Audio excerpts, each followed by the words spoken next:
India മുന്നണി ഒന്നിച്ച് നിൽക്കുന്ന അതിനുള്ളൊരവസരം ഇല്ലാതെ പോയത് നിർഭാഗ്യകരം തന്നെയാണ്, യാതൊരു സംശയവുമില്ല.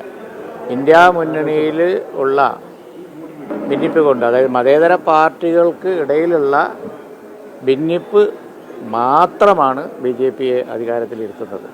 സ്വന്തമായി അധികാരത്തിലിരിക്കാനുള്ള വോട്ടൊന്നും ഇന്ത്യ രാജ്യത്ത് BJPക്ക് ഒരു സംസ്ഥാനത്തും ഇല്ല. മതേതര പാർട്ടികളുടെ ഭിന്നിപ്പിൽ നിന്ന് മുതലെടുത്താണ് എല്ലായിടത്തും.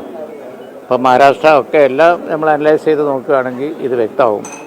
അത് ഇലക്ഷൻ ജയിക്കാൻ BJPക്ക് അവസരം ഉണ്ടാക്കി കൊടുക്കുന്നു എന്ന് മാത്രമല്ല, തെരഞ്ഞെടുപ്പിൽ പലതരത്തിലുള്ള കൃത്രിമം ഒരു തരത്തിലല്ലല്ലോ, പലതരത്തിലുണ്ട്. പലതരത്തിൽ മഹാരാഷ്ട്രയിൽ ഇപ്പം ഇന്നലെ രാഹുൽ ഗാന്ധി പാർലമെൻറ്റ് പറഞ്ഞില്ലേ, അതുപോലെയുള്ള കാര്യങ്ങളൊക്കെ ഇന്ത്യ രാജ്യത്ത് നടക്കുന്നുണ്ട്. ഡൽഹിയിൽ തീർച്ചയായും എല്ലാവരും കൂടി ഒറ്റക്കെട്ടായി നിന്നിരുന്നുവെങ്കിൽ ഗുണമുണ്ടാവുമായിരുന്നു.